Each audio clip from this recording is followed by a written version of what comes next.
Summary of the Oval Portrait by Edgar Allan Poe. The brief short tale The Oval Portrait, which is basically a narrative inside a story, takes place in an abandoned chateau in the Apennines, which is a mountain region located in Italy.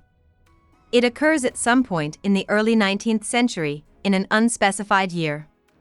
At the beginning of the story, the unnamed narrator and Pedro, his butler, servant, break into the chateau. The narrator is badly hurt, for reasons that are never explained, and can't spend the night outside, so this desperate action has to be taken.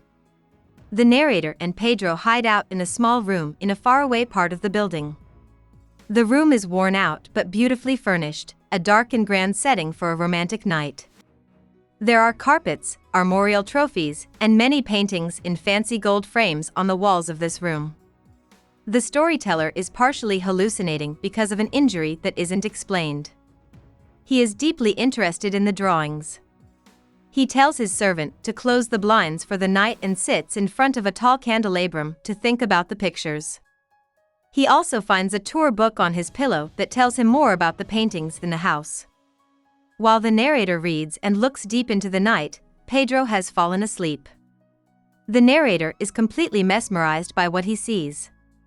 He sees a picture he hasn't seen before, a portrait of a young girl on the verge of becoming a woman. He moves the candelabrum to change the light in the room. He closes his eyes without meaning to, and he doesn't know why. He then thinks about what caused this impulsive movement.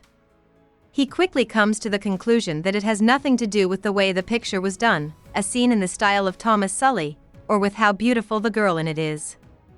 Instead, it has to do with how real the picture is, which has shocked, confused, calmed, and horrified him all at the same time. The storyteller is moved by the painting and puts the candelabrum back where it belongs, blocking the viewer's view. They then read about the painting in the guidebook. The book calls the model a maiden of rarest beauty. She is full of life and love, but she hates one thing. Her new husband is a famous painter who puts a lot of wild emotion into his work. In fact, she sees art, with a capital A, as a competitor for his attention. Even so, she's quiet and respectful, and she doesn't fight his strong desire to paint her. It seems like the painter is drawing his wife's life energy from her and into the portrait as he works on it day and night. His wife gets physically weaker and more emotionally upset as he gets closer to finishing the portrait.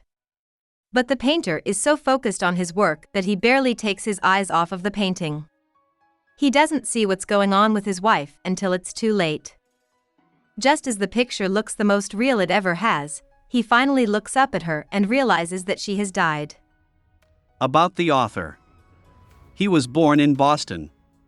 His father abandoned him when he was a year old, and his mother died of TB a year later.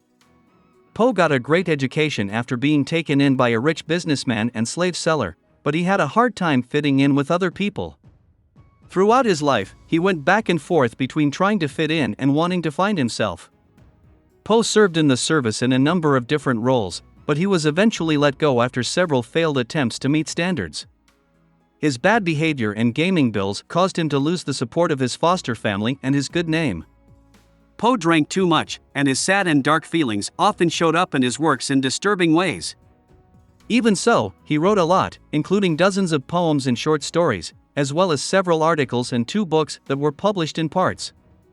He is seen as one of the most important figures in American literature from the 1800s. Hope we summarized it fully and you liked it. Please hit the like button and subscribe to our channel so that we are motivated to create more videos.